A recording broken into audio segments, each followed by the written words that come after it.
you do not understand white supremacy, what it is, and how it works, everything else that you do understand will confuse you. In all of these 9 areas of activity, economics, education, entertainment, labor, law, politics, religion, sex, and war. Anywhere on the planet, minute by minute, day by day, all of the time, all of the time, all of the time. Good morning and welcome to the December the 14th edition of the Counter-Racist Code Show with Mr. Neely Fuller, Jr. I am your co-host, Mr. Bobby, and we'd like to say thank you for tuning in to the program and listening. To get in contact with the show, if you have a question or a comment, simply dial 516-453-9921 and press the number 1 button, and you will get in line. You can also Gmail the show with this address, the numeral 7, Mr. Bobby, BOBBY, @gmail.com. And you will get in line for that one. Your Gmail will be read at a certain point. Probably not today, but it will be read at some particular point if it's not deleted by the system that I have attached here.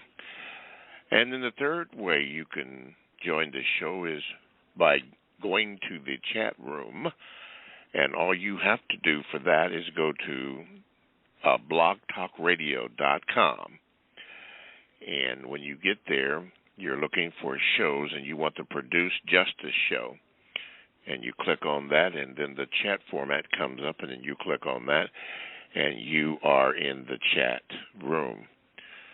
And a lot of the times the chats are very good. Occasionally I will read a question from the chat. Right now we have a couple of people in the chat, but usually there's quite a few people in there. And a question will be lifted from that. Okay, got our instructions for the day. Let me start off by saying good morning, Mr. Fuller, and how are you this morning? Good morning. I'm still learning.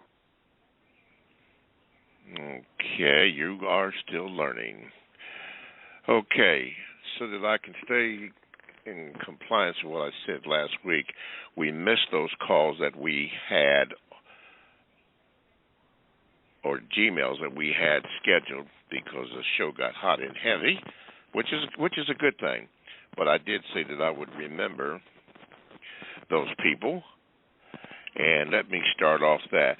Now, in the chat room, I'm not ignoring some of the questions that have already come up, but I try to be consistent with what I have intended to do, a little format in here. So if I don't answer or ask your question today, jot it down so that I can jot it, or rather get it at another time, if we don't have time to do it today. But from last week, let's do this. This comes from Mr. Clayton. He says this to you, Mr. Fuller. He says, I really love listening to you, Mr. Fuller. Mr. Fuller, how does China fit into white supremacy? Because they are non-white and seem to have power. Thanks in advance, Mr. Clayton. Well, they seem to have power because they seem to have power. Lots of black people all over the world, not as many as people who call themselves Chinese, seem to have power. But lots of people for years who are doing what, comparatively speaking, on a day-to-day basis, and people of color are doing what you call very, very, very, very well. But it comes down to just one question. Who has the most power at any given moment? That would be the logical question to ask. Who has the most power on what we call the planet Earth? What people have the most power more than anybody else? And first of all, according to the code and according to all the evidence as far as I know, as far as everything I've read and heard, because I'm only going by that. I'm not all over the world and looking into every hut and every castle and all the ships at sea and making these conclusions myself. I just go by the news, like how we learn most things that's going on in the world. So from the last that I've heard, everybody many people have said, look at China, what it is today, here in 2021. Look how robust it is. I mean, all the ships that they have at sea that are trading and all of the factories that they have, and those cities will knock your eyes out.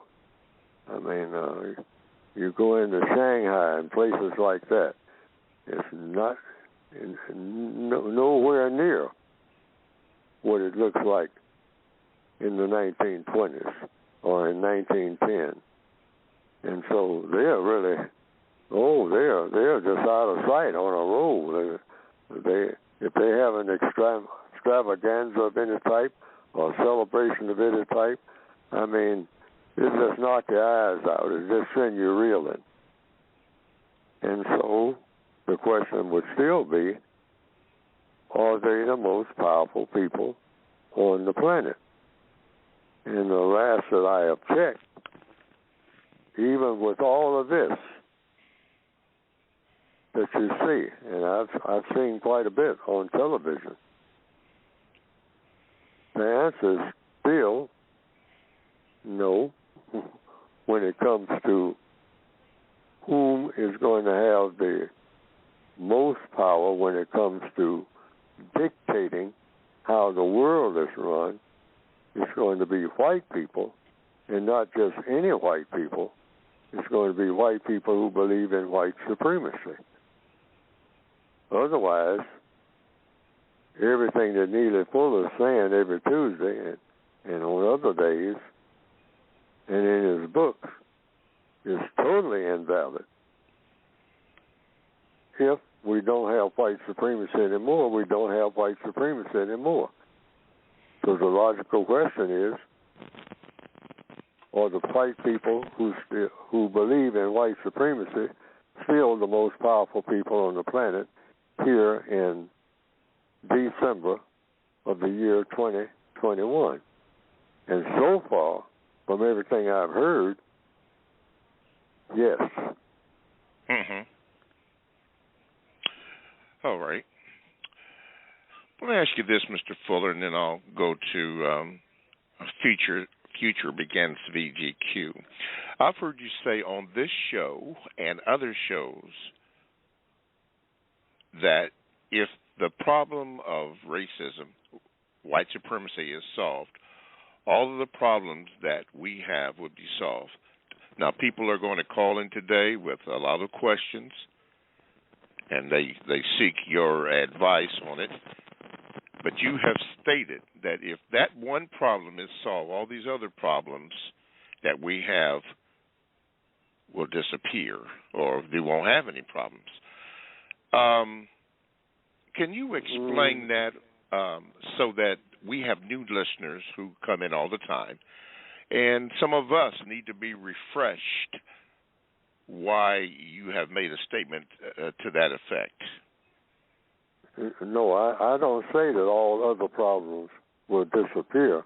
I'm saying that's the major problem. And if you solve the problem of racism, the other problems will be very, very, very easy to solve. Okay, I stand corrected. They'll just fall right in place. I mean, they just fall like, like matchsticks. You just give them a little push, and they'll all be gone. Okay. The white supremacists deliberately make problems as they solve them. They solve material problems, but they make problems between people even worse. And they burn midnight oil trying to make them worse. Even when it looks like the people have begun to straighten a few things out, they get busy and start making it worse again. Yes, sir. Why? Because this is the only way that you can keep an illegitimate operation going. See, if you're running a gas operation is about harming people. Mm-hmm. And if you're in the business of harming people, because that's what you have chosen to do, you have to stay on top of that when the people get to the place where they're saying, no more harm. Let's just do away with harming people. Let's try to be helpful for people. Well, the white supremacists are in the position to help people more than anybody, but they're also in the position of harming people more than anybody.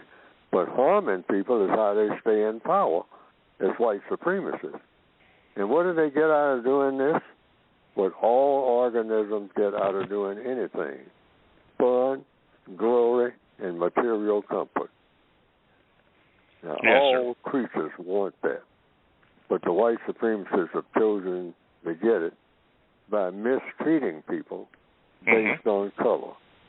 And that's the business they have chosen. And it's been a very successful business, the most successful in recorded history. Yes, sir. Okay, very good. Let's do this here, right here. This comes from Future Begins. It says, peace, Mr. Bobby, Mr. Fuller. White supremacy is a tree with many branches, semicolon. Satan, acronym spelled backwards. National Academy of Arts and Sciences. Thank you for your wisdom, or for your books. I'm still learning. We reward those who are appreciative. Okay, that comes from Future Begins. All right, Future Begins. Here's a question for you, Mr. Fuller. Helen B. 69 had this question. Actually, there's two, but I'll get the first one because we have to do the first one first. Fair sex in the word guide. By using that term, are we supporting this system, fair sex? Could be if it has that effect. Everything is about the effect that it has on people's minds. And most terms in the English language are designed to be supportive of the system of white supremacy. The word fair is one of them. Fair doesn't spell anywhere near the way you spell it out by letters, the word justice. But we are taught systematically that if something is fair, it's just. They'll say fair play. Treat me fairly. We're not being treated fair. People will say that. And then at the same time, they'll say fair, like lady fair, my fair lady. Fair means white. So, my fair, they even say that there's a fair color, all right? When you say, oh, she's kind of fair-colored, now that doesn't mean black. Fair, it doesn't spell, you don't spell fair like a four-letter word like you do black. And you don't say fair like yellow or green. So what image comes in your mind when you say, oh, she's fair complexion? Sometimes people use that. That means white or near white or looks white. And then you associate fairness with justice. treat me fairly, but they don't spell anywhere close to each other. So yes, the white supremacists tailor the language that they use every day. Like yes, sir. The word dark. I hear it on TV all the time, and I look in the newspapers, and this year coming up, it looks like it's a dark forecast in the economy. Now, what do you mean the economy? How do you photograph the economy and it comes out dark? I mean, how does the economy say there's going to be some dark, it's a dark hour. This is a very dark hour for the people in the Pacific Islands. A dark hour? Who photographed an hour? How does the hour get to be dark? And they mean that it's something that you shouldn't want. This is something awful that's going to happen. These are our darkest hours. We're going through some dark days now. That's what they said about 9/11. It was a dark day in the history of the entire world in New York City. And you look at the videotapes and the film and the photographs, and Muhammad Atta, one of the pilots of one of the planes, they say, he couldn't have found those towers if he had been flying, trying to find New York City, and everything had been blacked out. It was a dark day, storming. He would have passed right by it, most likely, and kept right on into the Atlantic Ocean. Yes, sir. But he crashed precisely into that building, that tower in New York on 9/11, because they said it was a clear day, not a dark day, but it's described as a dark day. Why? Because anything dark is evil. Anything dark is something that shouldn't happen. Anything dark that shouldn't exist. And particularly, when you look at some people and they are dark. Now, you're teaching this in schools every day?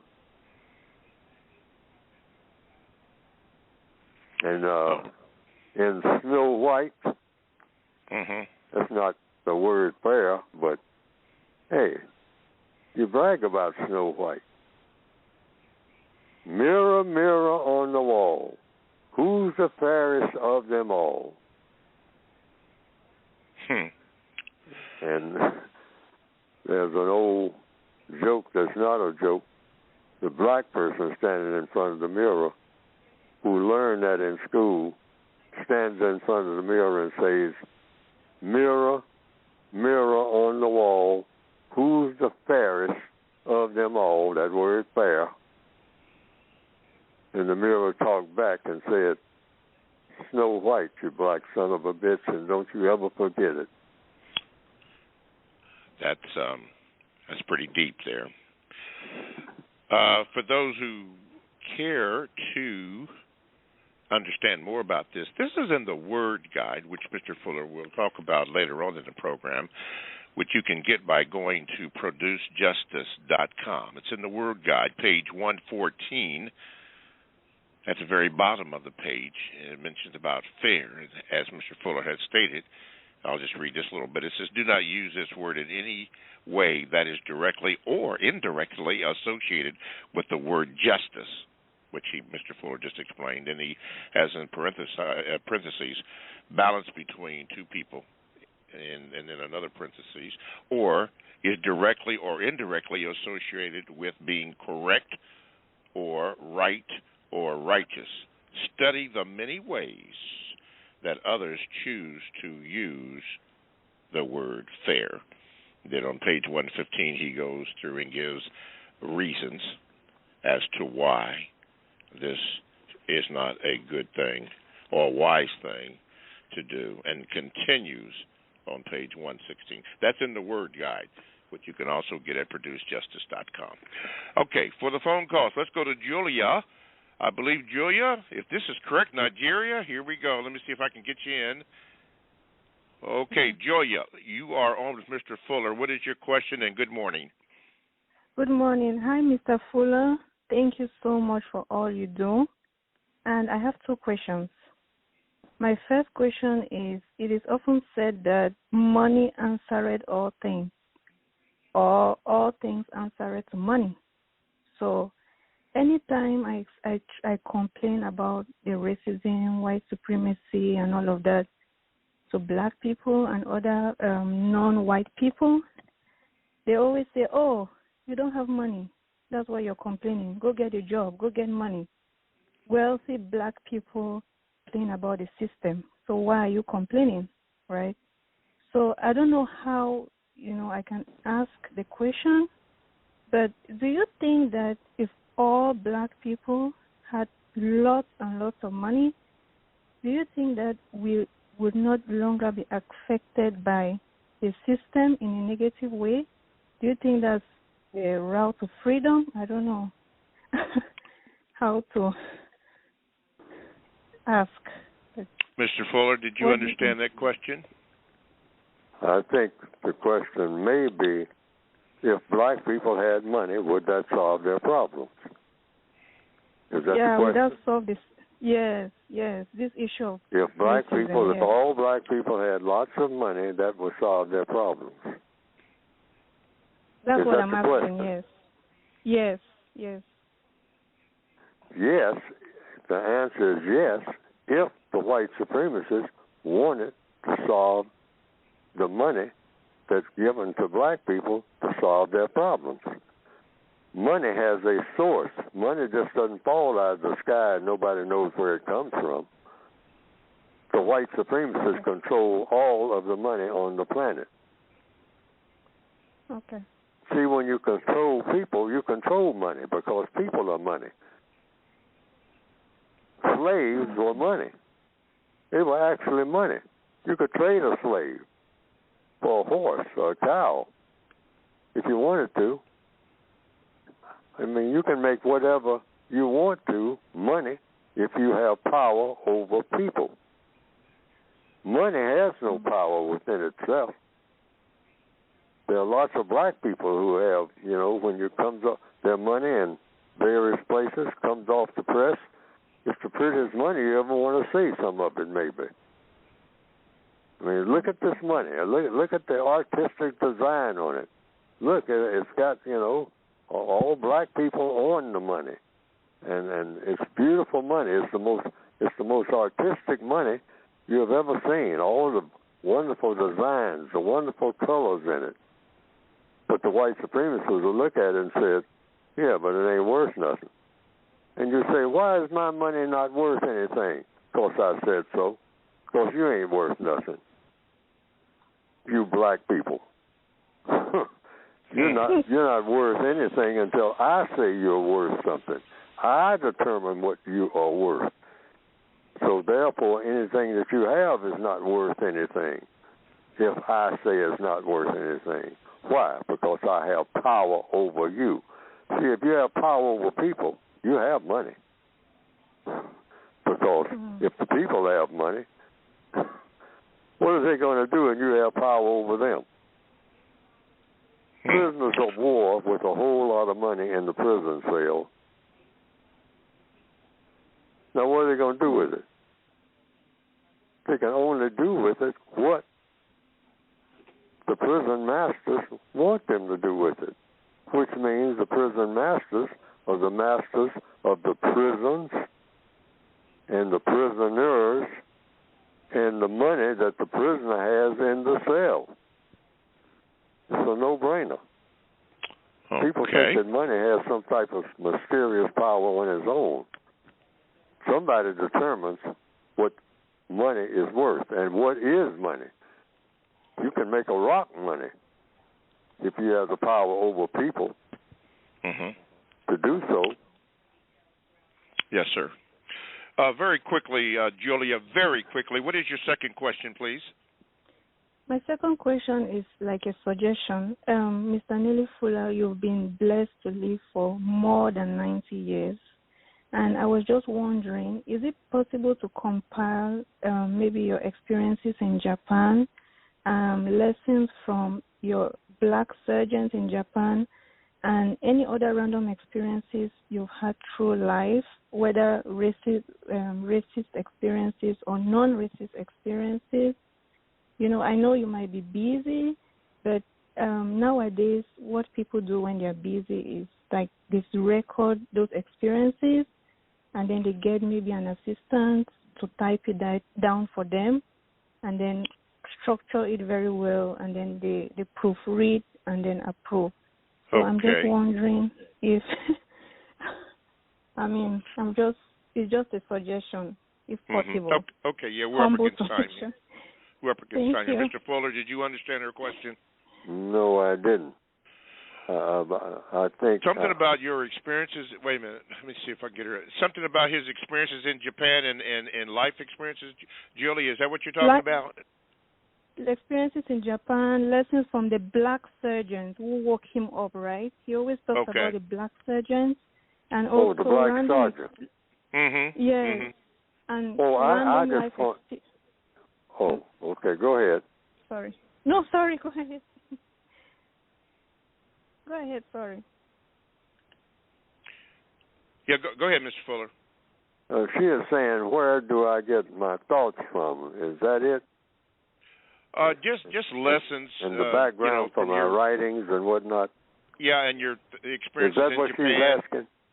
Yes, and your experiences in Japan, and particularly with the black sergeant here before we have to go to break here. We're good. Yes, I mentioned the black sergeant. It's just one of the factors. Everything has influenced me. That's all. See, if people pay attention to what's going on around them, that's what I started learning even before I met the sergeant. But I really started paying more attention after I met him, because he says, Fuller, you got to start paying attention to details. And I had just kind of looked at everything broadly like most people do, going through the day. You walk past buildings and don't even notice them. And he kind of taught me to notice everything in fine detail, to just pick out a person and watch that person. Watch every move that person makes. And you learn things that are right there in front of your eyes, but you haven't been paying attention to them. That's the only difference. And so that's what I started doing in 1956. I started paying more attention to details. He said, he taught me the things like there might be 10 ways to pick up a pencil. He said, but Fuller, have you ever thought about what's the best way to pick up a pencil? Always think about how to go about doing something the very best way, Fuller, before you make a move. Look at what you are fixing to do and figure out, before you make a move, the best possible way to make this move that will ever be made by anybody. And he said, and it's the same way when you get ready to say something. Try to say it better than it will ever be said by anybody in millions of years before you open your mouth. He said, most likely you ain't going to get there. But he said, you think about, now how can I say this in a way that will never be said better by anybody, no matter how hard they try, in another million years? He said, now that takes some thinking. He said, but that's the way people ought to think. And I thought about that. And I said, yes. Now, have I done it? No. I failed miserably. I'm like most people. But I do, when I think about it, I do try. And if you want to know what is different that I do that might be what a lot of other people don't do. That is it. I pay more attention to detail, and I try to figure out how to react to what I'm looking at in the best way possible. But I fail to do that daily. So you have to really stay on top of that to really become good at it. Some people are better at it than others. And yes, that sir. particular sergeant was. Like, he never made a criticism without having a suggestion about how to do it better. Never. And he passed that on to me. So he never criticized anybody unless you have figured out a way to do it better. Good point. Thank you, Mr. Fuller. Okay, you're listening to the Counter Racist Code Show, CRCS, with Mr. Neely Fuller Jr. here on Blog Talk Radio. The show also will be reproduced, and you can pick it up at ProducedJustice.com. Actually, I guess a few minutes after the show is in its completion. So thank you for listening to the program. If you'd like to get in contact with the program, you can by calling 516-453-9921. Be sure to press the number 1 button so that you can get in contact with the call screener, and make sure you give the call screener your name so that I can give you a proper introduction without butchering your names. I hate to be famous for that, but man, I mess up some things, but not on purpose. You can also Gmail the show by doing this, the numero 7, Mr. Bobby, BOBBY @gmail.com. You can do that. You can also get into the chat room by going to blogtalkradio.com, and then you want to produce Justice show. You hit that, and then you can go, and then there's a place where you can go into the chat room. And there is a lively discussion in the chat room right now. Right now. A lively discussion about that. And you can give your opinion in that. So you can go from there. You know, and be courteous in that when you're in there. You know, come on, people. You know better. Give your opinion, and okay, we can go from there. Okay, let's do this. I had LaSherian. There we go. LaSherian says this, Mr. Fuller.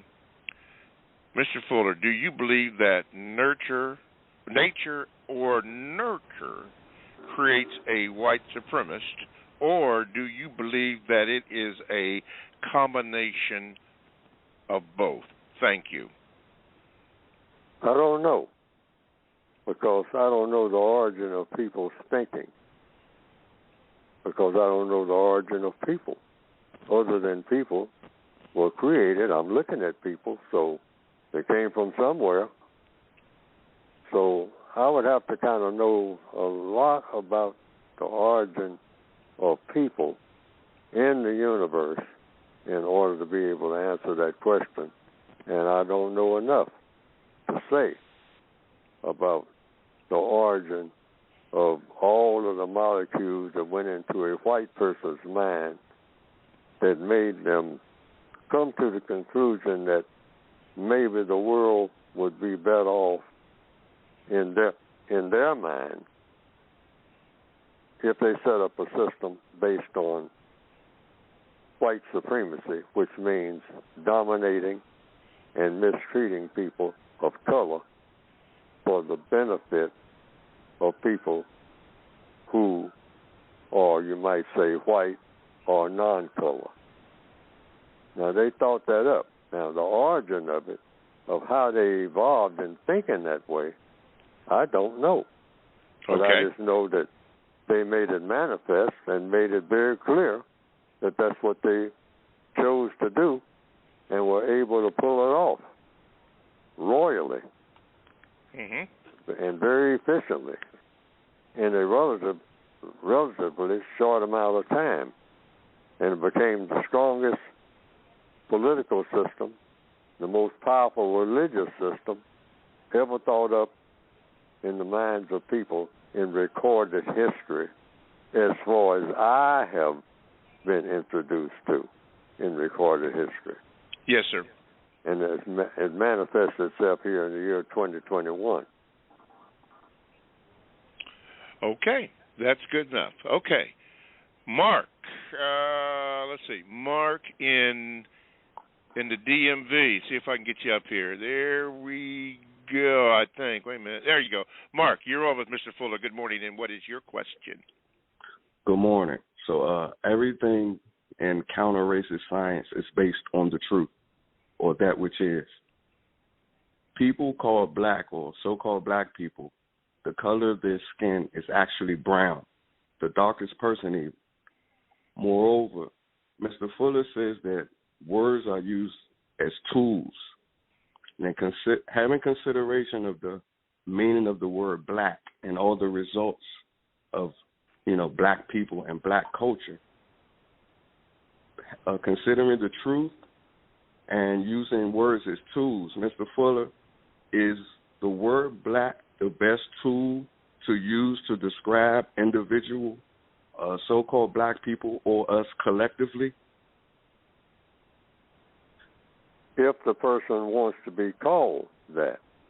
See, now that's where the United Independent Compensatory Code System concept is really at the forefront, which is the entire concept. And this is to keep black people from arguing about technicalities. Each black person, United Independent, that's what that means. Compensatory code, meaning if a black person decides, well, I don't want to be called black, I want to be called brown. Well, the code says everybody is obligated to call people by the names and titles that they want to be called, even if they change the name and title that they have 15 or 20 times a day. And I've given illustrations here on this program. The person at work says, my name is Ralph Jones. That's my name. At coffee time here at 9 o'clock in the morning, I'm Ralph Jones. Now, in the afternoon, he says, now, every afternoon I am no longer Ralph Jones. I go through a metamorphosis, and I become Kamani Kenyatta. After 12, every day. So don't call me no Ralph Jones after 12 every day. So the code says, what the code says is you call people by the names and titles they want to be called, whether they're white, non-white, that's what you do. That's basic courtesy. Mm-hmm. People choose to, they choose to be called what they want to be called, and if you're going to be courteous, that's how you do it. So you say it's 12 o'clock. Now, that guy who used to be Ralph Jones, he's coming into the room now, so his name is Kenyatta. All right, so that's what I'm going to call him, Mr. Kenyatta. You have your papers over there on the desk. They're waiting on you, Mr. Kenyatta. Now, he was Jones when he left just a few minutes ago. Well, it's 12 o'clock now. He says in the afternoon, and it's 12 o'clock is noon. It's afternoon now. He wants me to call him by a different name. I'll call him that.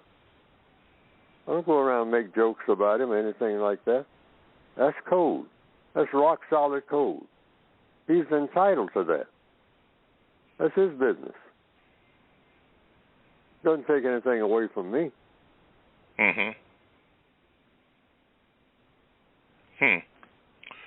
Okay. All righty. Thank you very much, Mr. Fuller. Thank you very much, Mark and D.C. Don't be a stranger. Let's go to the state of Wisconsin, and I believe it says Sheriff. I think that's what it says.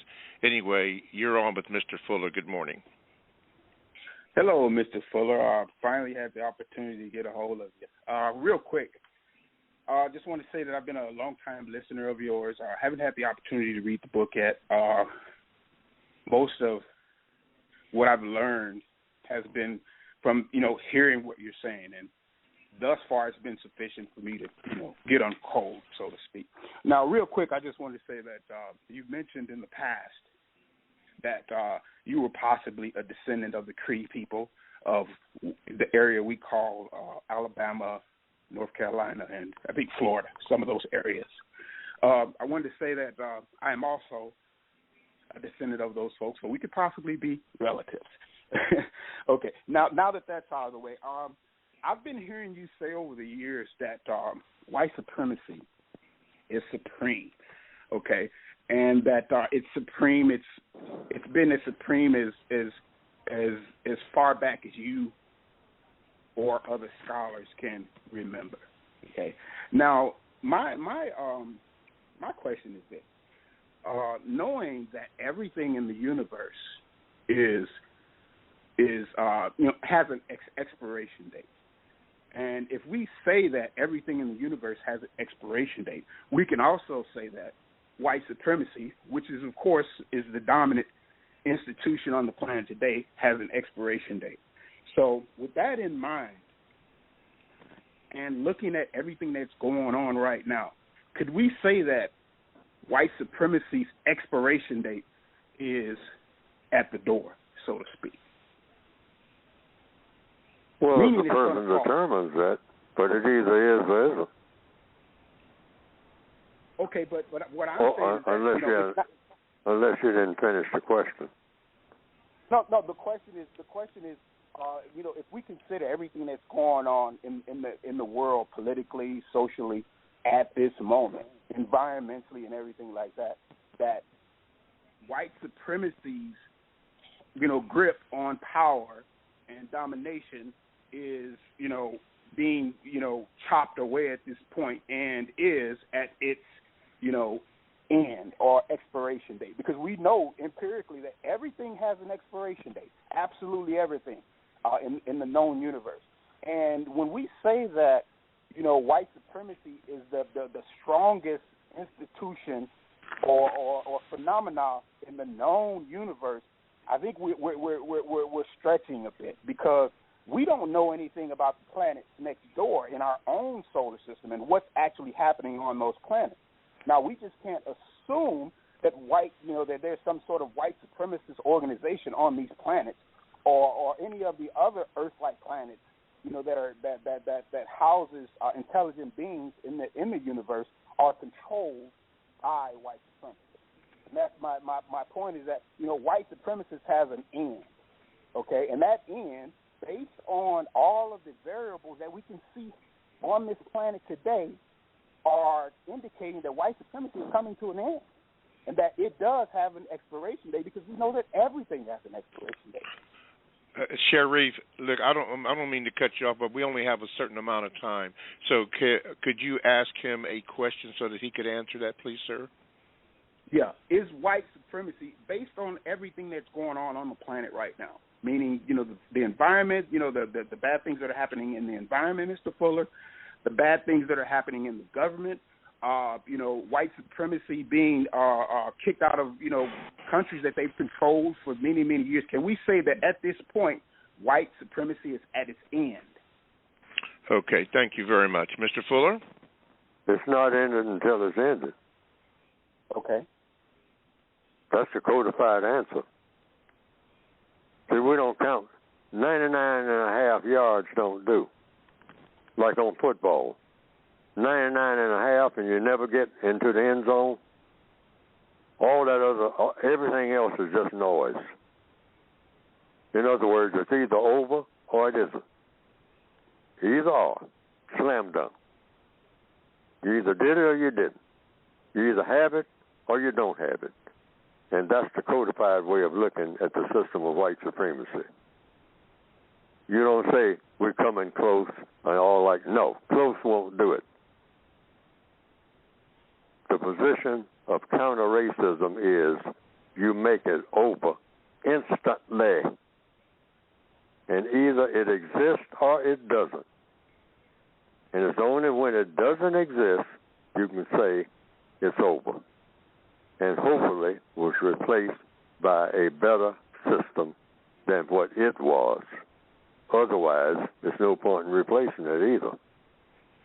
Okay. Now, if we can't come up with a system of justice, it might well keep what we got.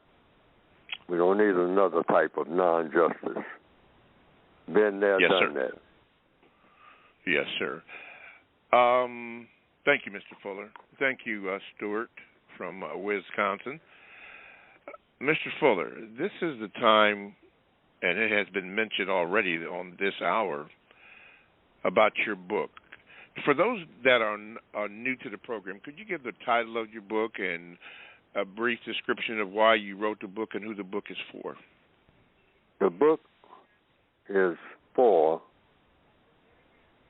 the people who are classified as non-white in the system of white supremacy, and is also for white people who think that maybe white supremacy should not exist and a system of justice should exist in its place, or for anybody who thinks that way. Making the world, the universe, as we know it, the type of place that the universe should have been in the very beginning and up until the very end of this universe, and how all creatures and all things should interact one with the other. All creatures, not just people, but starting with people, who are the most powerful creatures on what we call the planet Earth. And that's what I wrote the book for, with that in mind. But the first order of business is to get rid of all of the powerful systems that bring evil into the world. And the most powerful of these is, when you look around, and look for evidence of where to start, is the system of white supremacy, which has its grip on all of the thought, speech, and action of the people on the planet called Earth in every area of activity. And that is economics, education, entertainment, labor, law, politics, religion, sex, and war. And it's designed deliberately to do harm to people based on color, which never should have been done. Harm should not be done to anybody unjustly for any reason based on anything. But when you deliberately say that a person has color in his or her skin, and that person is eligible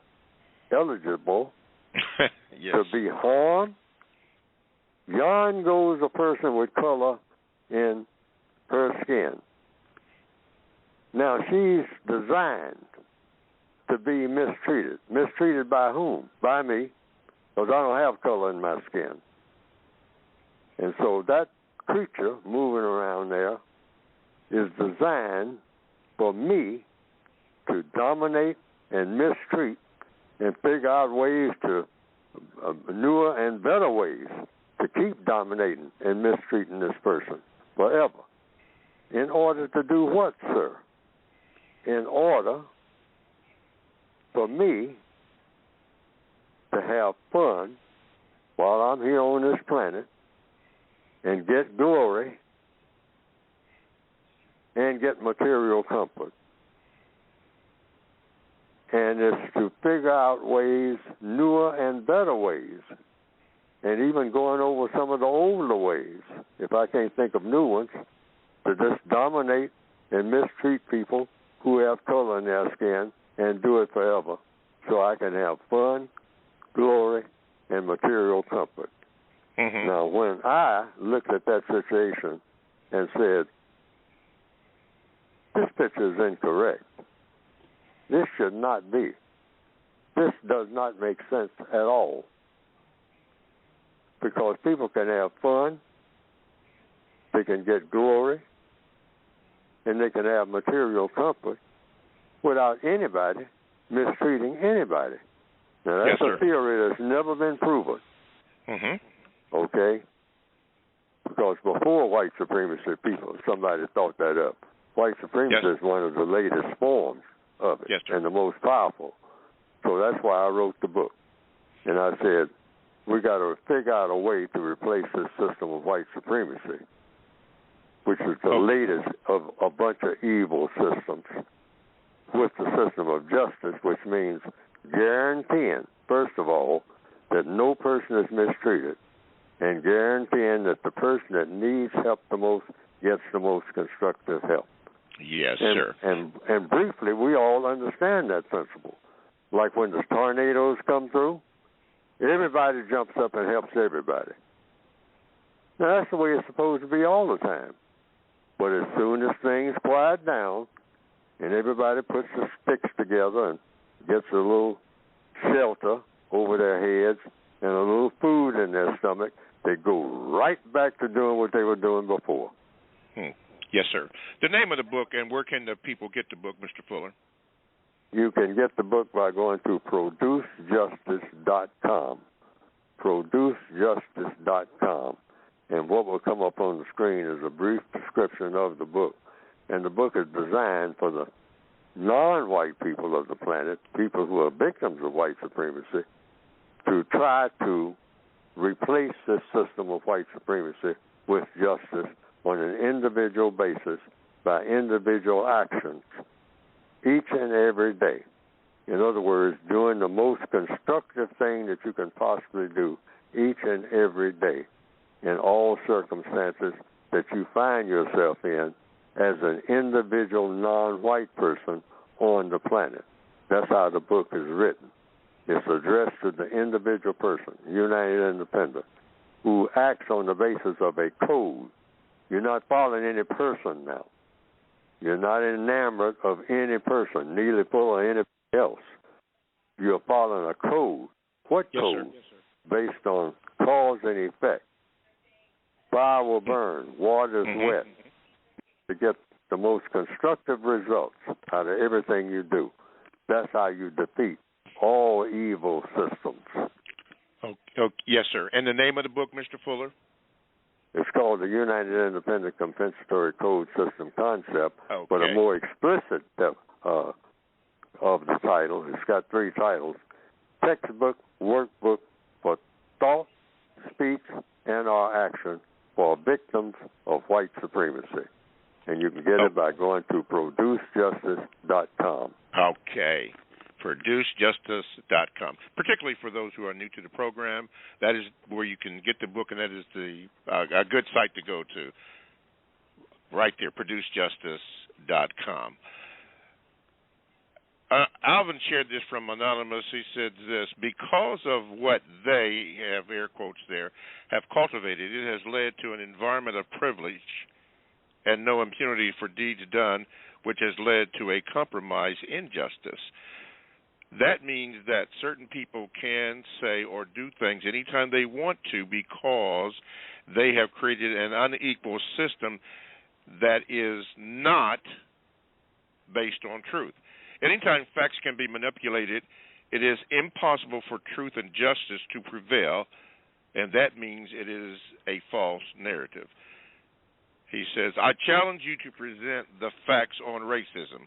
What does the logic indicate without manipulation on that subject based on the evidence, and not opinion, and the evidence of what has happened, even when it is assumed to be untrue? Put that in the record so that it can be exposed for what it is, who said it, and when it was said. That is how you determine by the facts what is true or not. And that is also why truth is so liberating, because it leads to freedom, and freedom, when it is controlled, ceases to be. Alvin on a share. Mr. Fuller, you have any thoughts on that? No, that comes under, according to the code, VGQ. And people, yes, VGQ, which means Victims Guaranteed Qualification. If a non-white person wrote that and presented it, the code says what you do is look at it, evaluate it, and if you can use anything that was said in it, do so. as long as you get what? 2 words. Constructive result. There you go. That's what you want out of every move you make. Constructive results. Okay. Let's do this here. Tell you what, Swa, I'm going to get to you, but we only have about 3 minutes in this segment, so I'm not going to disrespect you with that because you usually give out questions here. Mr. Fuller, before we go here in this first hour, your thoughts on what you said you were still learning at the beginning of the program. Your thoughts quickly as we try to fill out these last 3 minutes of the first hour. We're going into the next year, 2022, by the calendar. And so here's what I have to say about that. Do your best. I'm talking to all of the people now who are listening on this program, and those who are not listening, those who pick it up. Do your best to prepare for the worst. That's what I see coming. I just sense that. I don't really know, but I'm saying do your best to prepare for the worst. Don't throw away money and other materials and whatnot, and don't be lax in what you do, but just be prepared for the worst and expect the worst to be much worse than you expected. Yes.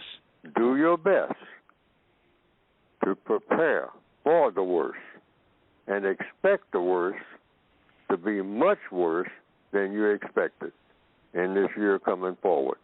Because this has been a rough year, I think the year 2022 may be rougher.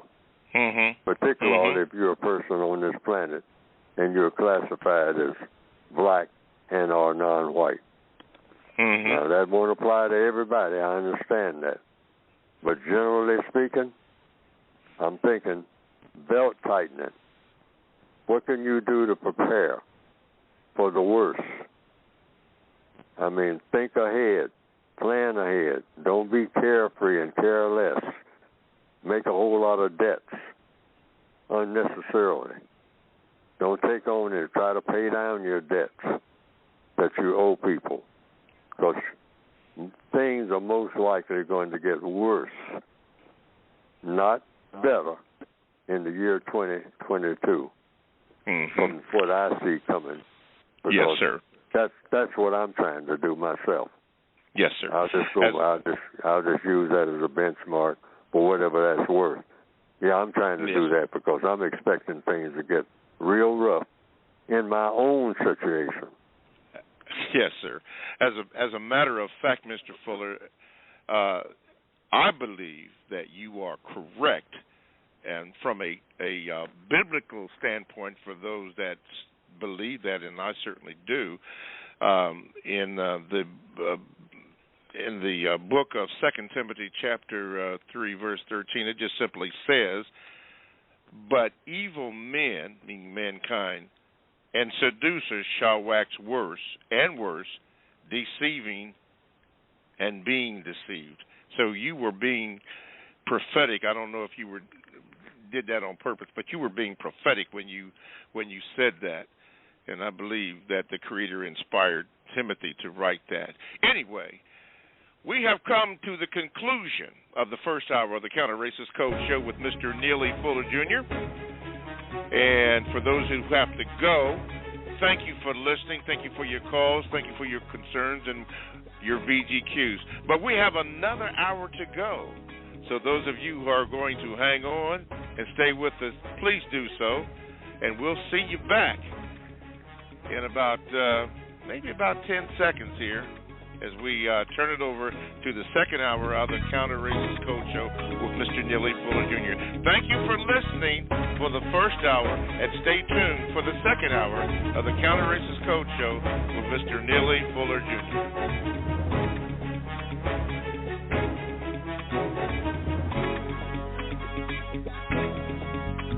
All righty. Good morning and welcome to the second hour of the Counter Racist Code Show with Mr. Neely Fuller Jr. I am your co-host, Mr. Bobby. To get in contact with the show, just simply dial this number, 516-453-9921, and press the number 1 button and you will get in line. You can also Gmail me at the numero 7, Mr. Bobby, BOBBY, @gmail.com, and you will go into a rotation there. Chances are it will not be read today, but at some point in time before the system deletes it, I'll try to get it read. But the questions that the callers come first, so just bear in mind if you use that method. But this is what you can also do, though. You can go to blogtalkradio.com and hit the Produce Justice icon there, and you can get into the chat room when you do that. Be nice when you go in there. There's a lot of good stuff that's going on in the chat room, and we have regulars in there that have interesting conversations, and you can give your opinion on there. Just respect one another, because those chatters are something else. And I'm going to say this, and I'm going to leave it alone. But some people who have been trolls have come up against these chatters, and with dignity, they did what was necessary to do. So thank you to the people in the chat room. Anyway, you are on with Mr. Fuller, listening to the Counter Racist Code Show with Neely Fuller. Okay. I'm not even going to try to pronounce this person's name, but I'm just going to call him TZ. He wrote this, Mr. Fuller. He says, Mr. Bobby, can you ask Mr. Fuller whether he has come across science papers in which the experimentation with different natural and synthesized substances that changes human sexuality are documented? If so, would he be surprised if portions of the vaccines against the recent viruses that are administered in certain population groups effectuated increased sexual confusion in future generations? Thank you. Could be. Depends on what the white supremacists want. If that's what they want to do, that's exactly what's going on, because they would know how to do it. And if that's what they intend to do, they'll do it. There's nobody to stop them. There's nobody to even know what's going on if they don't want people to know what's going on. They're the biggest secret keepers in the world. They're the most efficient. They know how to keep secrets, and they know how to find out secrets that other people have that they think are secrets. They know how to find things out. They're the smartest people on the planet when it comes to that.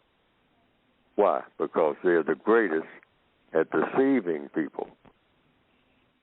See, a great deceiver knows more about what the truth is than anybody. You cannot be a great liar without knowing what the truth is. So they also know the truth about everything more than anybody else. The white supremacists do of this planet. That's why they know how to tell the biggest lies, because they know more about what the truth really is. Okay. Now, Mr. Fuller, when you make that statement at the beginning of the program, every program, in particular when you go into the 9 areas of people activity, I have to laugh at myself, because I remember when you and I first started doing this show, I said human activity, and you corrected me. Good, and I'm glad that you did. Corrected me. Instead of saying human activity, you mentioned that it's people activity, and I grasped it and studied it, and again, you were absolutely correct. Not that I didn't think that you were correct, but anyway, people activity. But I preface that by saying this: with what was shown on television and reported all over the country and all over the world on January the 6th, 2021, the insurrection, coup to take over the this concept called the United States, a visible insurrection, visible coup. Do you feel that we saw that visually and read about it, but what about the invisible coup of white supremacy in regards to those 9 areas of people activity where they are in full control? Well, if I understand the question, you either have white supremacy or you don't. So it doesn't make any difference what you see in the news on a daily basis. Correct. At the end of the day, in the beginning of the day, any day, is the world dominated by people who believe in white supremacy or not? Yes or no?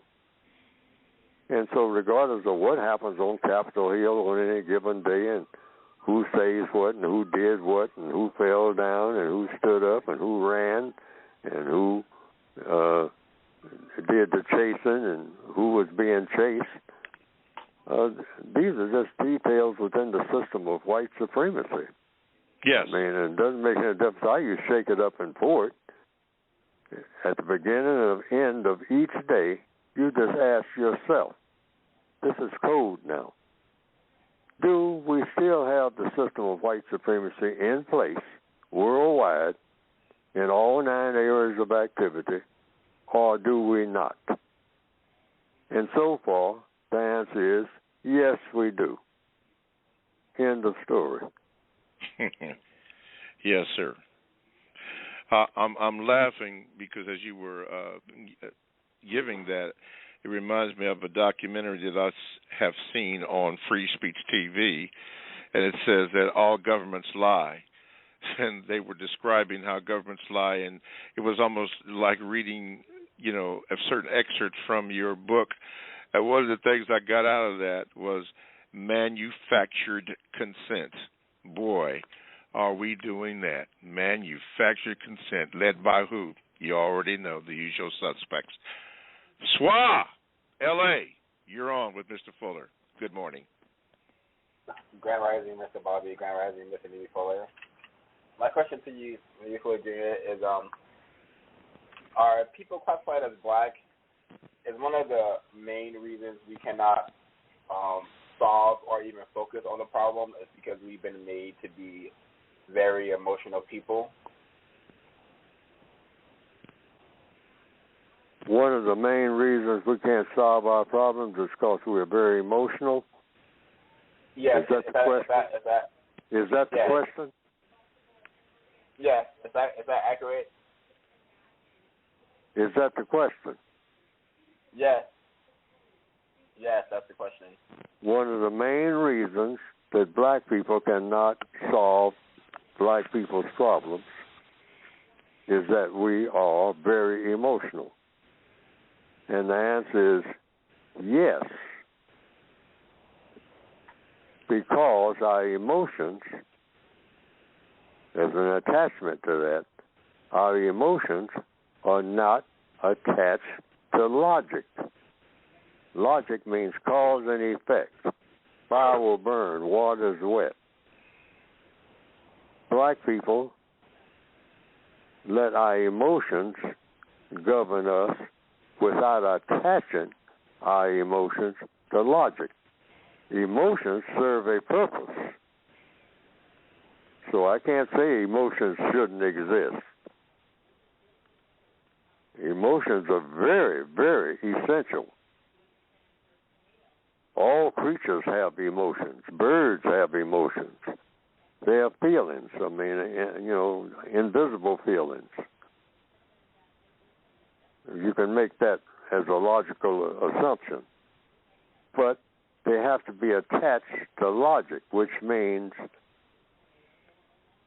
for example, you can have an automotive engine and you have that engine attached to other things that are an extension of the engine. But none of it will function without what? Electrical power or gasoline, liquid power. So it's just sitting there. Now that's how logic is.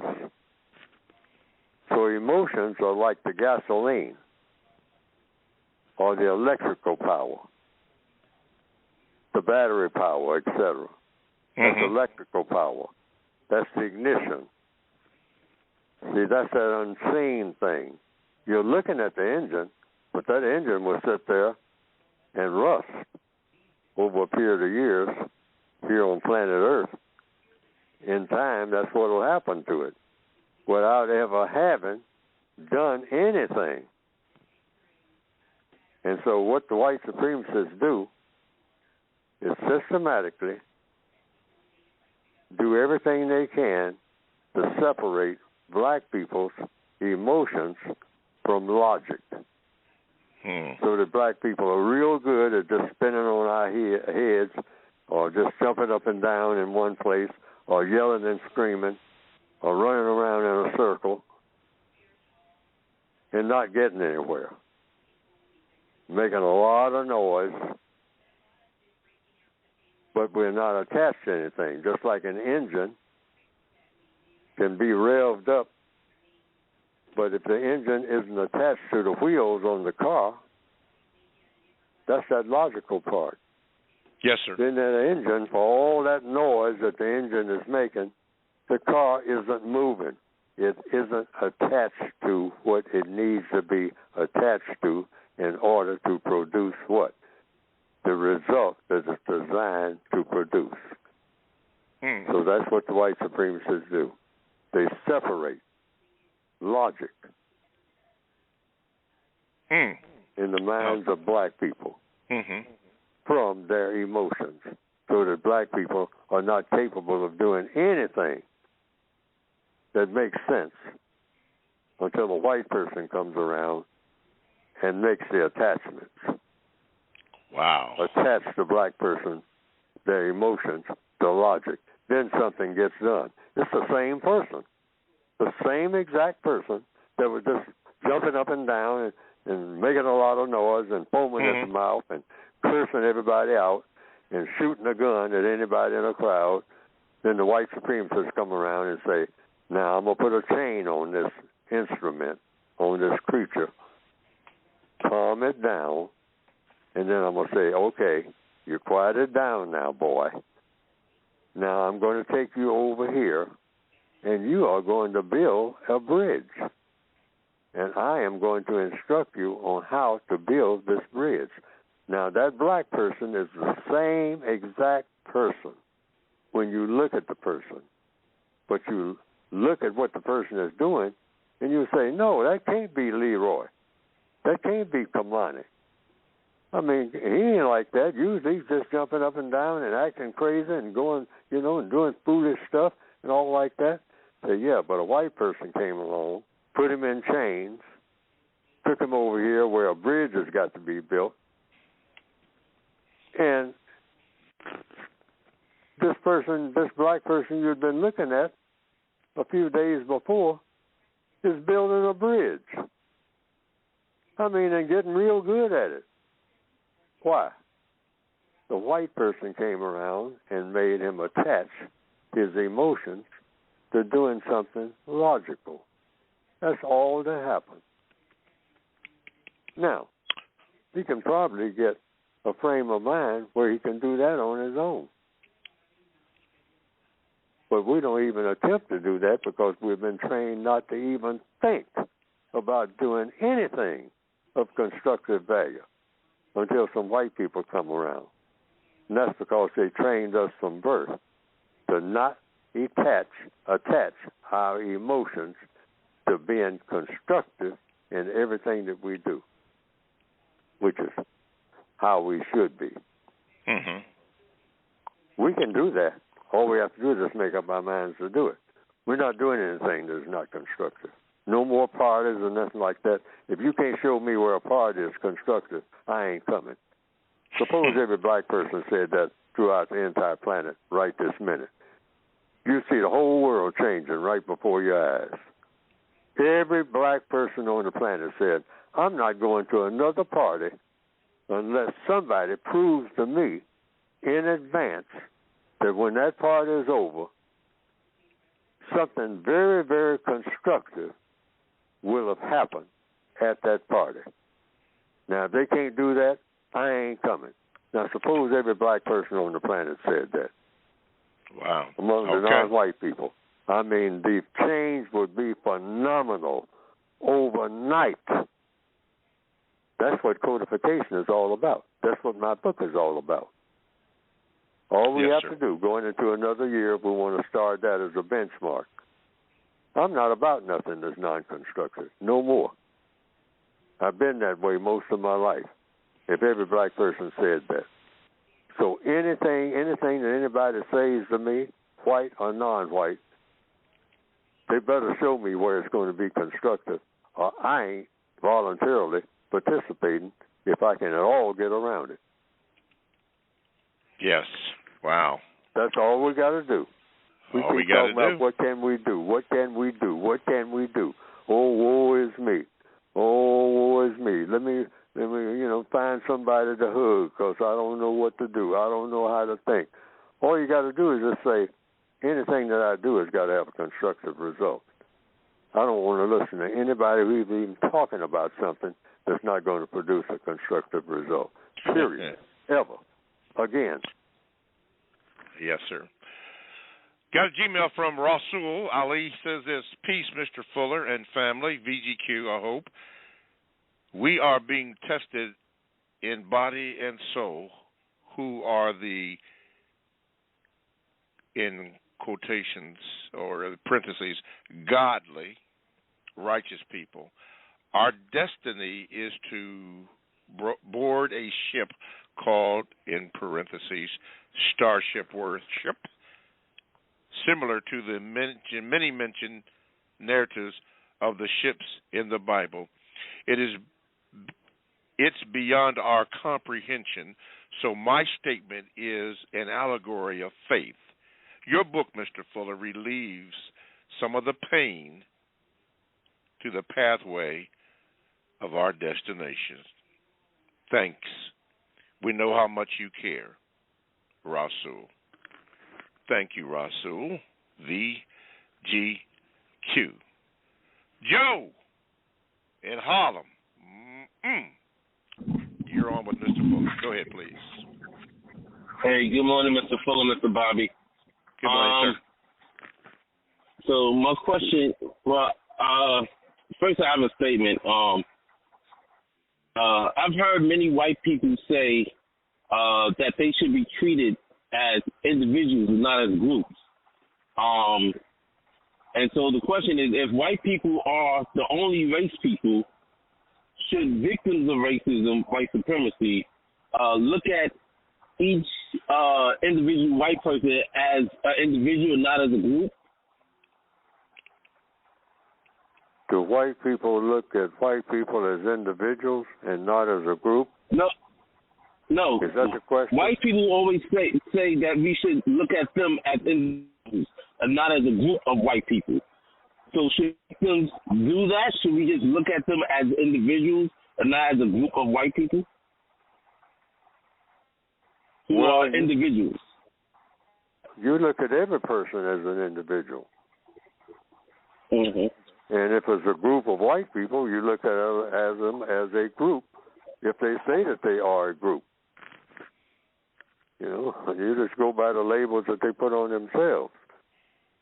But you treat everybody the same, regardless, according to the code, and that is with it in mind that you are going to be constructive in everything that you do if you are allowed to do so.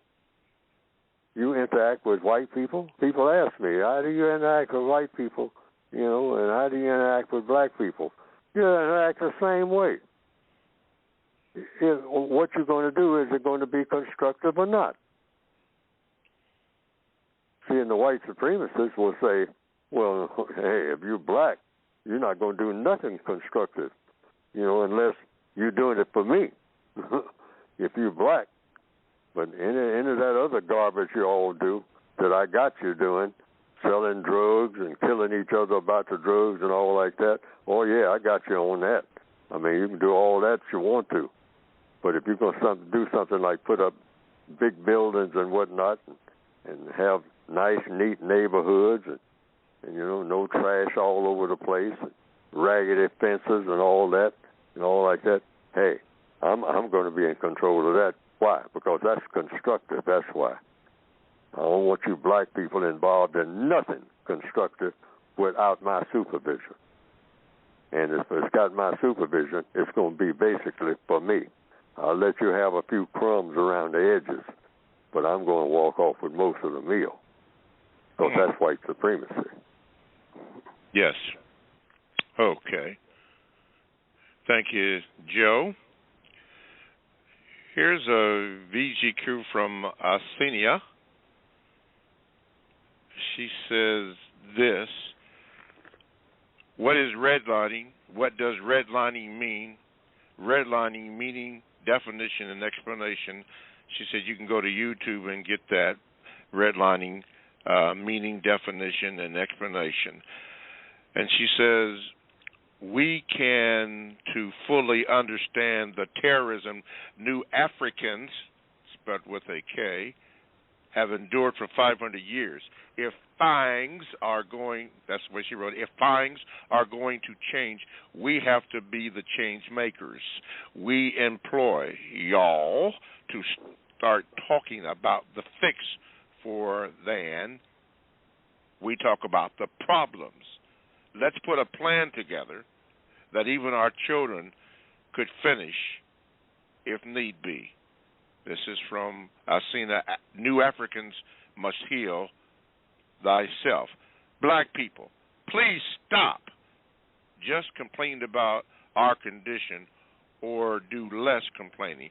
Do something to improve the quality of black lives. Interesting. That was from Asena. Raymond in Georgia. Your floor. Go ahead. Hello? Yeah, come on, man. Oh, okay. What's up about it? Yeah. Okay. I'm so full of good morning. Mom, I have a VGQ. Like, is it possible for me to say words are so powerful that you could use words without getting an immediate action, but it could cause a lot of reaction?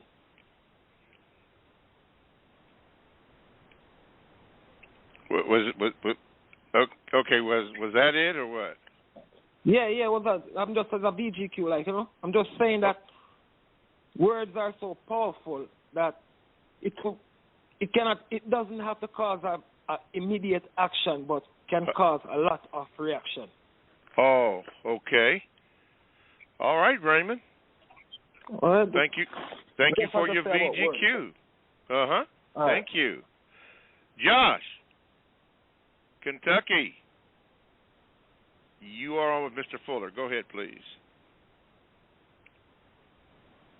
Hello, you guys. Quick question. Mr. Fuller, do you believe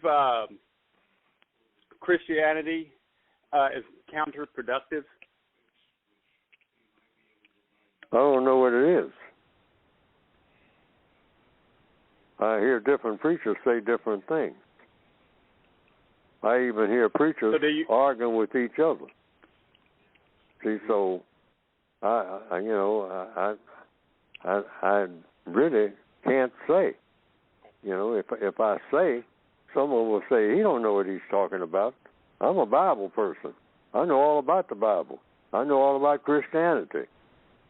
And that's why you have divisions, I guess, of what they call a segment called Protestants, Catholics, then you have Mormons. And so it comes down to a question, what is Christianity? What actually is Christianity? Will the real Christianity step forward and reveal itself? Since people like they had something called King Richard's Crusades and going around killing people in the name of what? Christianity. You know, spreading Christianity by the sword. And someone will say, well, thou shalt not kill. And then somebody else will say, well, that didn't come from Jesus. Jesus didn't say nothing about that. That came from Moses. And then you got a barbershop argument. And I've heard most of them. And if you want to have an endless argument, go to a barbershop and start talking about who's a Christian and who ain't. Now you're gonna be arguing forever, because that's what I have witnessed. You can come back 60 years later, and if those people are still in that barbershop, they'll still be arguing. And so I said, enough of this. I'm not participating no more in none of those barbershop arguments about Christians or, for that matter, Hindus, Jews, Confucianists, Muslims. I'm not arguing about none of it. I'm opting out. Hey, Mr. Fuller, you are correct, because I'm thinking about barbershop. Not only religion, but how about boxing? Oh, don't mention boxing in the barbershop. that goes on for quite a while. Oh, yes. I mean, yeah, boxing. Go ahead. I'm sorry, Mr. Fuller. Go ahead. About boxing. Oh, yeah, that's it. Oh, okay. All right, thank you. Certification is not about endless arguments. Mm-hmm. You know, come to some conclusion and stick with it. Okay. VGQ from Gary Jones says this, Dear Mr. Fuller, do you think that race bending, which is the changing of a character or characters ethnically, usually from white to another race, is a form of racial showcasing? Race bending? Yes, what he wrote down here, race bending. Never heard of it, so I don't know anything about it. See, words have definitions. So race bending is a word, is a term I've never even heard. Race bending. Okay. I've heard of race mixing. I've heard of, you know, lots of different ways that the word race is used. I've never heard the term race bending. So the code says that when a person uses a term, they should explain what the definition is. Okay, what is it? He said, do you think that race bending, which is the changing of a character ethnically, usually from white to another race, is a form of racial showcasing? Oh, I don't know. See, you can't change from white, according to the code, to another race, because there's only one race, according to the code, and that is the white race.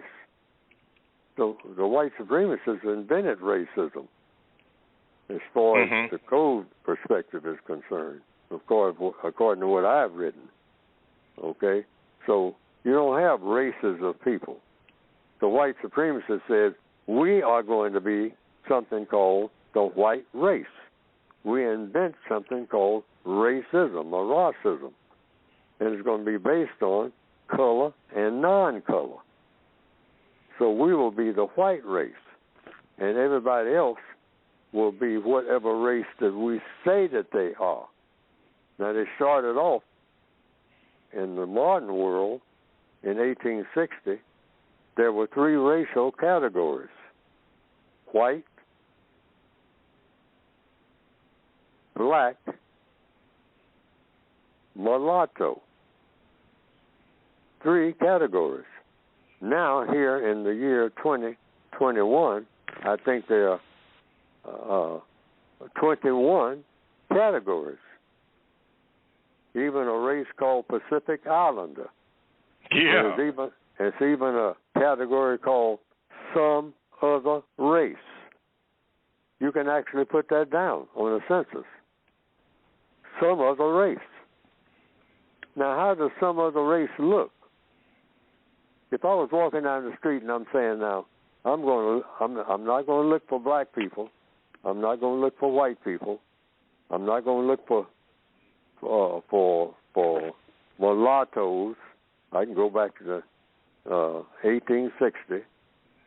I'm going to look for some other race. I'm going to look into that crowd of people and pick out the one who is some other race.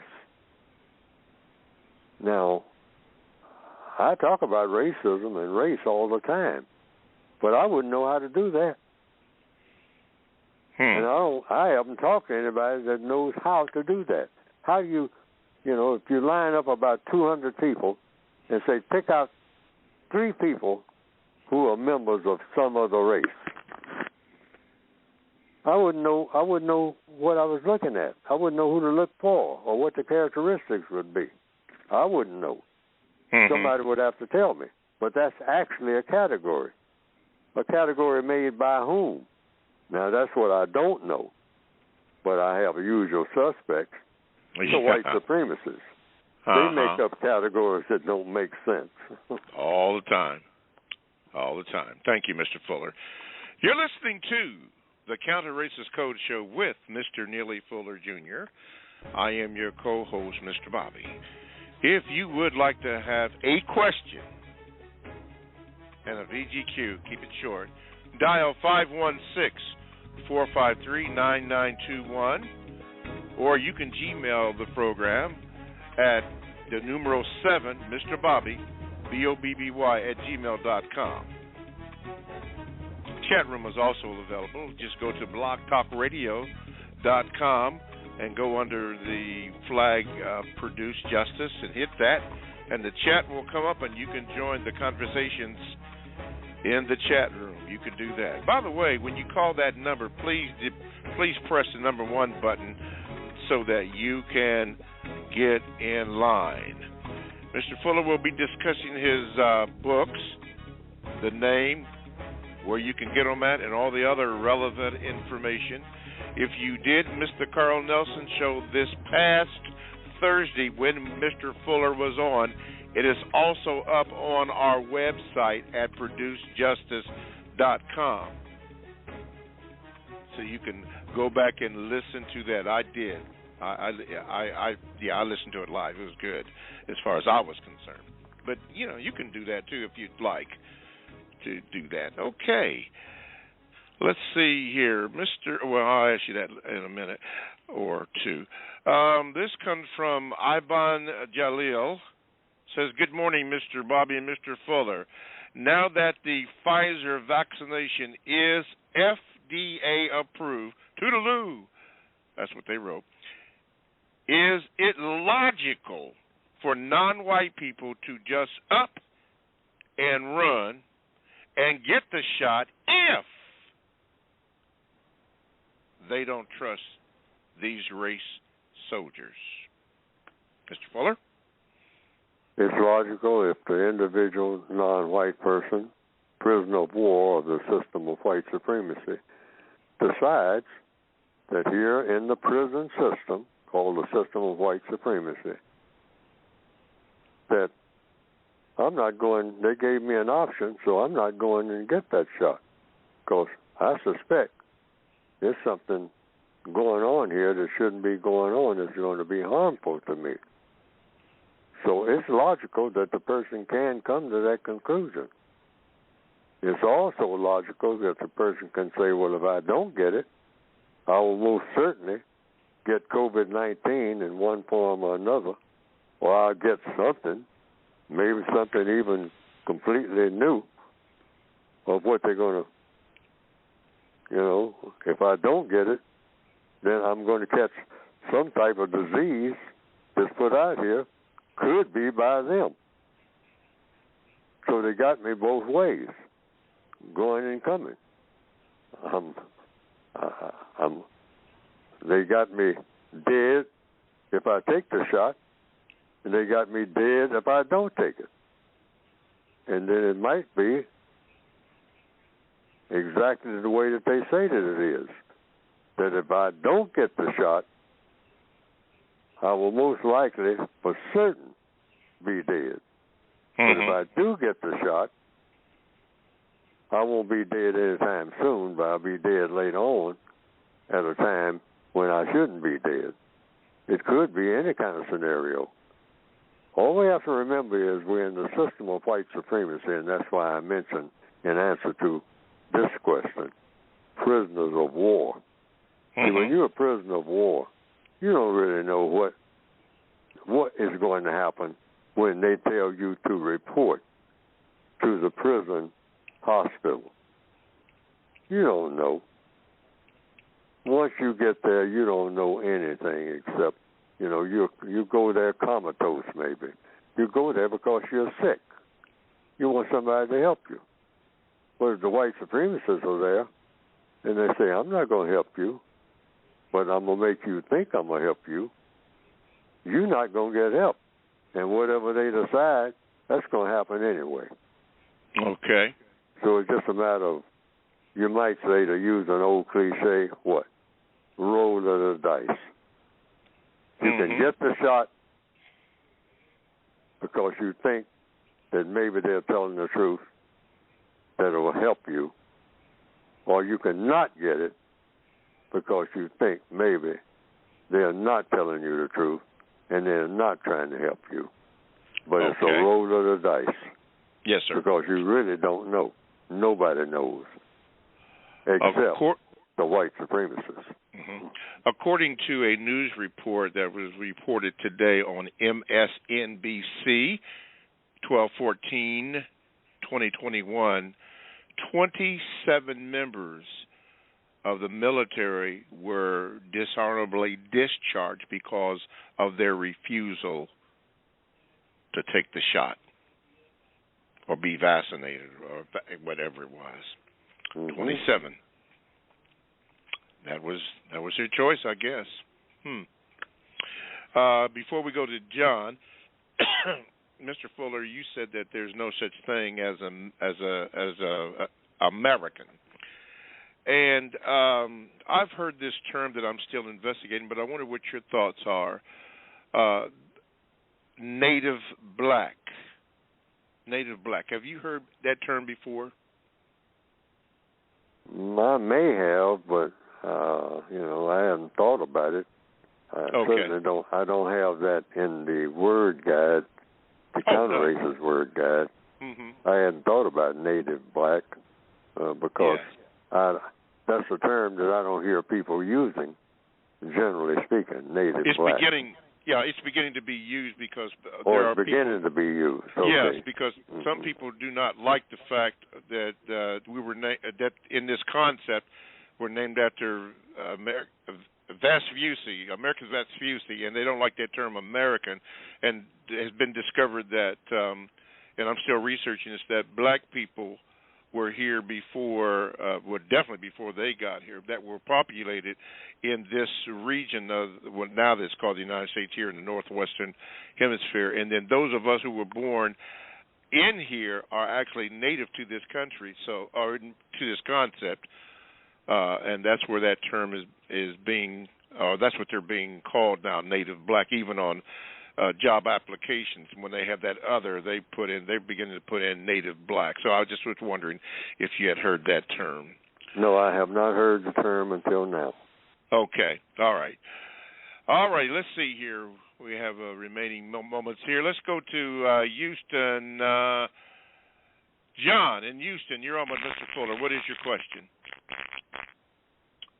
Grand Rising, gentlemen. Mr. Fuller, Mr. Bobby, I think part of what you were saying is the term foundational black is also what's evolving in the so-called black society that comes under the umbrella of Mr. Neely Fuller Jr.'s philosophy, as well as John Henry Clark as an arch advocate of quote-unquote Pan-Africanism, so to speak. But I really wanted to, whether you consider this as VTQ or not, in the area of religion, Mr. Fuller, there are about 24 verses in the Old Testament of the so-called Holy Bible that refer to white whiteness and exactly the description of leprosy, where Moses and Miriam were made examples of by being made, and I quote, white as snow. If that be the truth, or whether we look at this as a religious philosophical, and many people think the Bible is not necessarily factual, it's metaphorical, then I would compare it to the example of some sort of virus or some health condition. So I don't know how you could respond to that, but I do believe those 24 verses that have the only reference to whiteness in the so-called holy book should be analyzed, put into appropriate context, and then if we're talking about whiteness and white supremacy similar to a virus like COVID, then what could be the approach on replacing, dismantling, destroying the system of white supremacy with some justice, maybe as a health care option? And I want to listen to you, Mr. Bobby and Mr. Fuller. Thank you both for the time. Have a wonderful morning. All right, John. Thank you very much. Mr. Fuller? Well, I haven't looked at whiteness like that. I've not investigated it at that level. But those who have, and I've heard people say, about it's something genetically incorrect about a white person being white. But I don't know enough about that type of thing. I just simply say that all people are flawed. I don't care what kind of people they are. Every person, including Neely Fuller big time, we're seriously flawed in one way or another because we do not behave the way that people ought to behave in any area of activity. We're all seriously flawed. So I start with that. Mm-hmm. There are no people who are the quality of people that people should be. There's no one who is qualified to really measure up to what the code book calls universal man, universal woman. Yes. I mean, right? In other words, every move that you make produces a constructive result. I don't know of anybody like that. See, that's what I go by. Yes, Not sir. so much how a person looks and all like that. Do you produce constructive results every time you make a move? Because I'm saying that's possible. That's how people should be. So in answer to the question, I don't know about the genetic flaws that whiteness has. If a person is white, they're defective because they are white, or they're white because they are defective, or whichever way they want to put it. I don't know enough about that to comment on it. There are people who say that they do know. So, you act on your understanding of what you know and act accordingly. That's what the code says, but I don't know enough about that to act on that. Okay.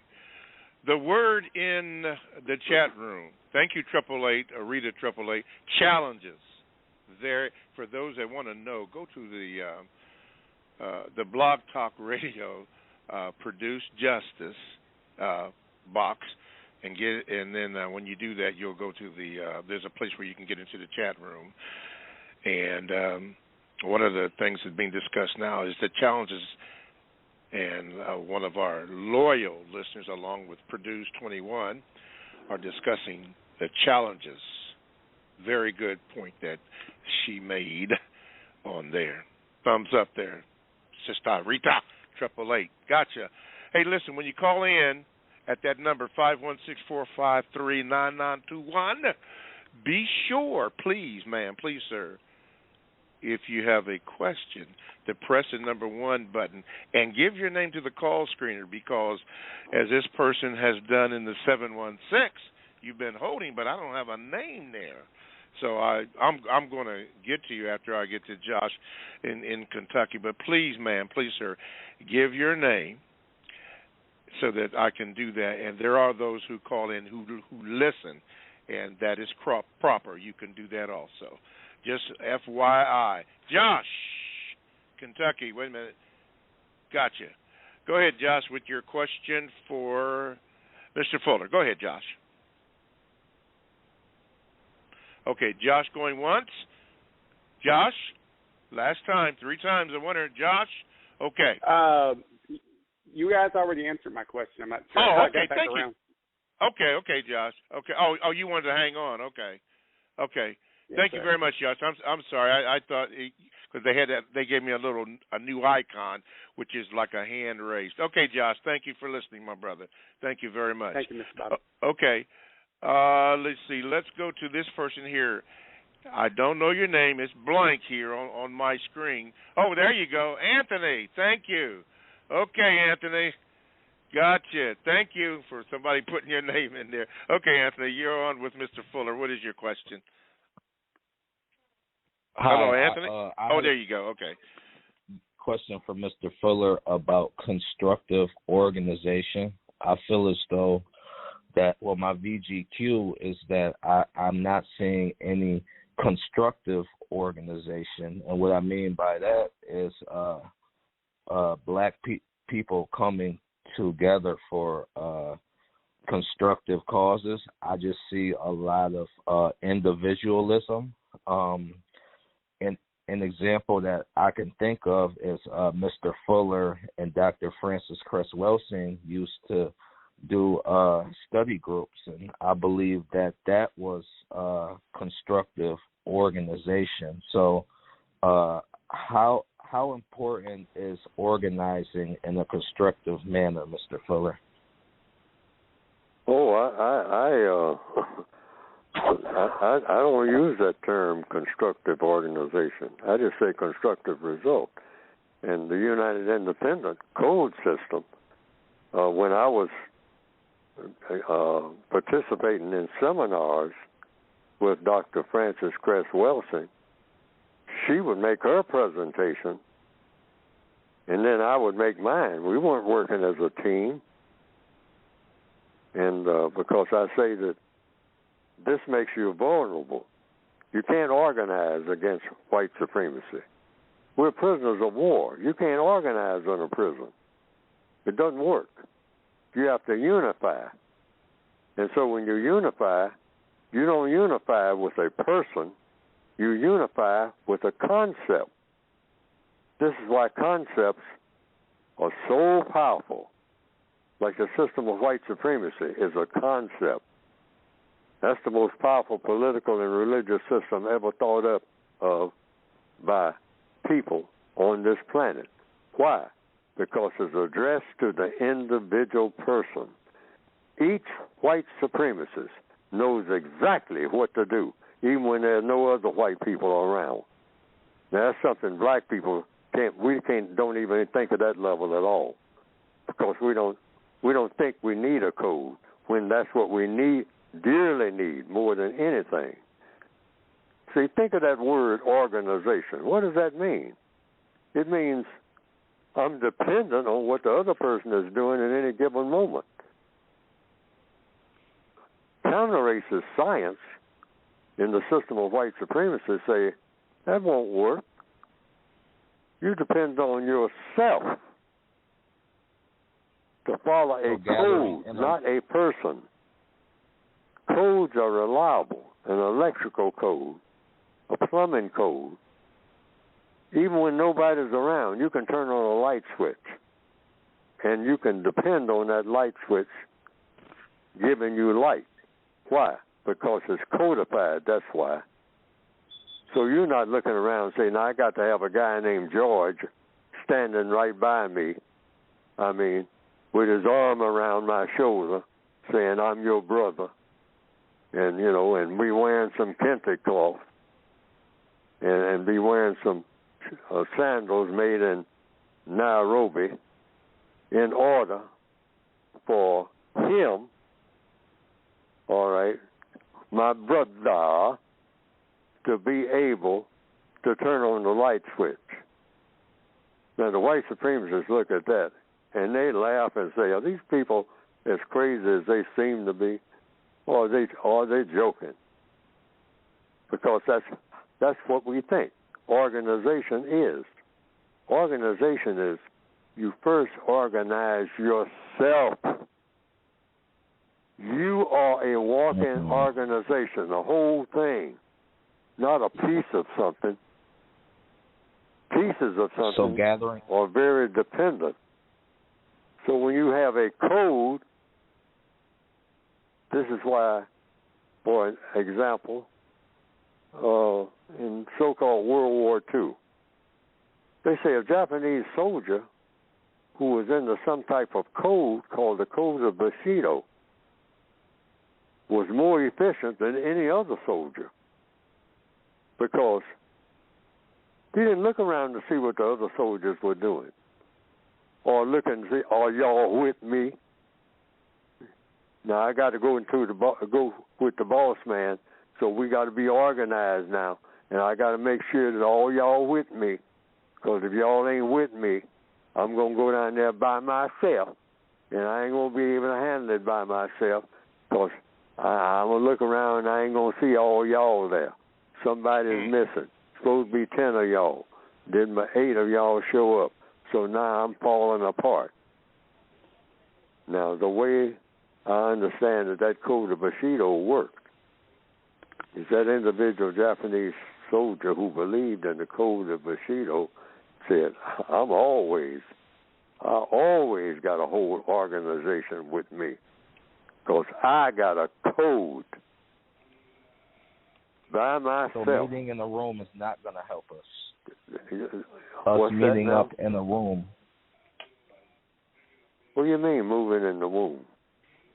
No, I'm sorry. I said meeting in a room. Black people meeting in a room. That's not going to help us. Meeting in a room. Yes. Okay, black people meeting in a room is let's take that apart. We usually say we had a good turnout. What does that actually mean? Black people in a room, 4 walls, that somebody built 4 walls. So black people come into those 4 walls, and I mean it's so packed in there that nobody can breathe. Now that's usually what black people call organization. And the white supremacists, just one white supremacist, will walk in there and look at that and say, I'm a white man and I'm codified.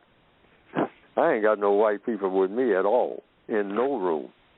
I go to the moon by myself and walk on it because the code covers what I'm going to do here and how I got here and how I'm going to leave, even though I'm up here alone. I'm not alone because I'm going according to science. I'm not depending on nobody down in Philadelphia to bring me no coffee because I ain't in Philadelphia. I'm on the moon. But I got coffee. Why? Because the coffee don't know where I am. And I'm having a cup of coffee on the moon. Now, black people can't conceive of that. Why? Because we've been trained to think that if we don't have a crowd of black people in the same place at the same time, then it ain't nothing happening. And a crowd of black people in the same place at the same time is equivalent to what? A crowd of black people in the same place at the same time. You can have that in prison walls, which is exactly what we have, which proves that don't amount to nothing. A crowd of black people. So what? When one white supremacist can come among that whole crowd and control all of them. Just one. All right, boys and girls, gather around me, because I'm a white man with a code, and you all don't have a code. You follow my code. That's why I'm powerful. All righty. Wow, that is powerful. That is powerful. Wow, my screen went blank on me there. Technology. Mr. Fuller, Gary says this. Oh, you know what? Ooh, look at the time here. Gary Jones, got to do it another time because we have to talk about Mr. Fuller's book. Mr. Fuller, we have about 3 minutes, so I need you to talk about your book, the name, where we can get the book, and all the other relevant information. Well, all the things that I've been saying today, most of them, one way or another, are in the textbook for victims of white supremacy. That's what it's written for. And the last thing that I said is we need a code. One of the titles in the textbook is code. A compensatory counter-racist code, meaning if you do these things, that's a part of the code, and you learn to talk and use words that are coded to counter racism, you should get the constructive result of countering racism and helping to replace it, the system of racism, with a system of justice. Replace that system, a coded system called racism, with another coded system called a system of justice, which means guaranteeing that no person is mistreated and guaranteeing that the person that needs help the most gets the most constructive help. Now, as an individual person, without anybody, you don't have to check with anybody. Just check and see if you are acting according to the code. That's where your power is. Not on some person coming up and putting their arm around you and saying that they are your brother and that they are with you. That's not a code for anything. That doesn't accomplish anything. What accomplishes things is when you're actually able to do something without looking over your shoulder and see if you got a cheering crowd behind you. But you're actually doing something that's going to accomplish something, and you did it with nothing but a code for accomplishing the thing that you were trying to do. Because you were acting according to a code that got it done. Not listening to a cheering crowd, which a cheering crowd is a code, but that's all that is, just a cheering crowd. It ain't accomplishing nothing. I mean, so you can get the book by going to producejustice.com. Producejustice.com. That will show you, presumably, how to act, even on the job. When nobody else is with you, you are alone, except you're not alone because you went on that job with a code. You went on that, and that's all you needed. Yes, that's all you needed. Go to producejustice.com. Okay, very, very good. Okay, Mr. Fuller, I'm looking at that little box on my left-hand side, and we got 1 minute to go, so you got that 1 minute before we close it out. Go ahead, Mr. Fuller. Well, let's see now. I got a bunch of things here, but somebody mentioned that thing about American again, and I keep hearing people say, American mistreats black people. No American has ever mistreated anybody. Americans can't mistreat anybody. Why? Because of the compensatory, codified definition. An American is a person that practices justice. That's the definition.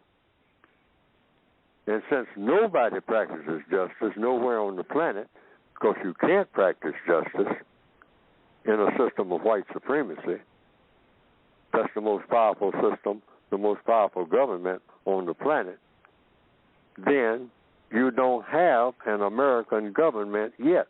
That's a concept that everybody should aspire to.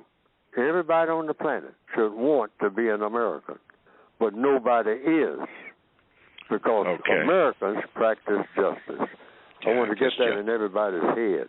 So do Africans and Asians. They don't exist either. They don't exist. Okay.